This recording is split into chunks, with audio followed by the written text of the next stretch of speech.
Is Robert Thomas the man that makes the Montreal Canadiens a legitimate Stanley Cup contender? That is one of our topics of conversation here in the 5-minute edition of Power Plays, powered by FanDuel. Aaron Korolnek, Carlo, Colaiacovo. Carlo, you cover the Montreal Canadiens.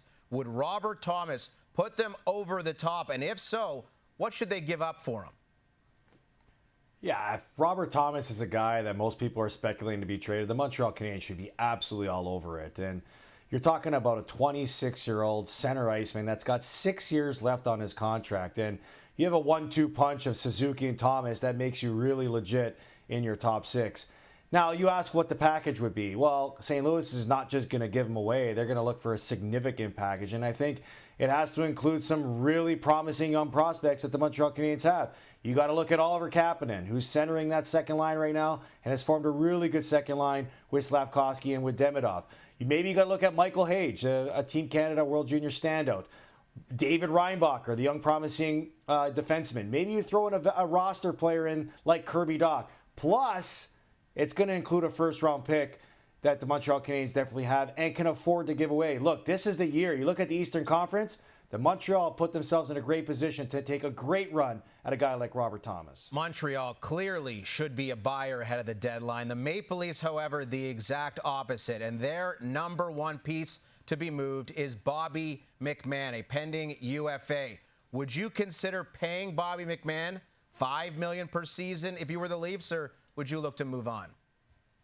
Well, if I'm the Maple Leafs, I'm not looking to pay that. But if he hits the open market, he's probably going to command that. Because if you look at what he is, he's a 20-goal scorer. He's a 29-year-old looking to get a payday. And on the open market, people are going to be looking for those type of players. People need players that can score goals. And to be honest with you, you score 20, 25, 30, it starts at $5 million, especially with the cap going up. And I think what intrigues Bobby McMann the most with teams looking to acquire that type of player is the $1.35 million cap hit that he has right now that can slot into anybody's roster because the Maple Leafs can eat half of that too, which makes him very affordable and very effective for the player you're looking at. It's pretty clear a team like the Edmonton Oilers would love to add a Bobby McMann, but they've really struggled adding those depth pieces around their big boys over the years. Why do you think that is? It's a great question, AK. It feels like the only person that's been able to find a fit along those two guys as a free agent has been Zach Hyman. Why?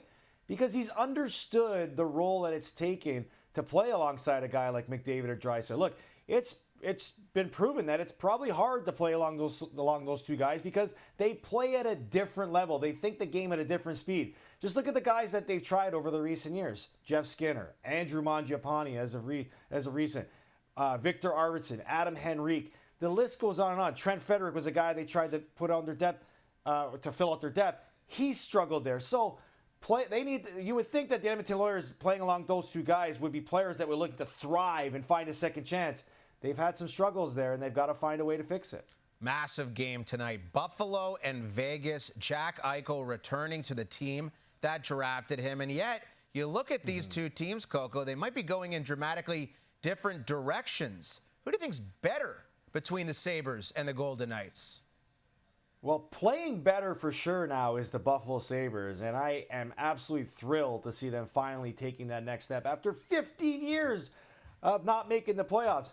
But Vegas, they don't care for the regular season. Vegas is a team building themselves to win in the playoffs. Look, Jack Eichel helped them win a Stanley Cup. So you're asking who's better? Vegas is better off right now because I think they're a team that is seasoned and more veteran to make that Stanley Cup run. But Buffalo, they should be excited about where they're at. And if they get in, they can make some noise in the Eastern Conference. And the Sabres have to be everybody's sweetheart right now. After years and years of pain, they're finally breaking through. It's great to see for the fine people of Buffalo. Let's finish with Nazem Kadri, who many expect to be on the move ahead of Friday. Where do you see his best fit being?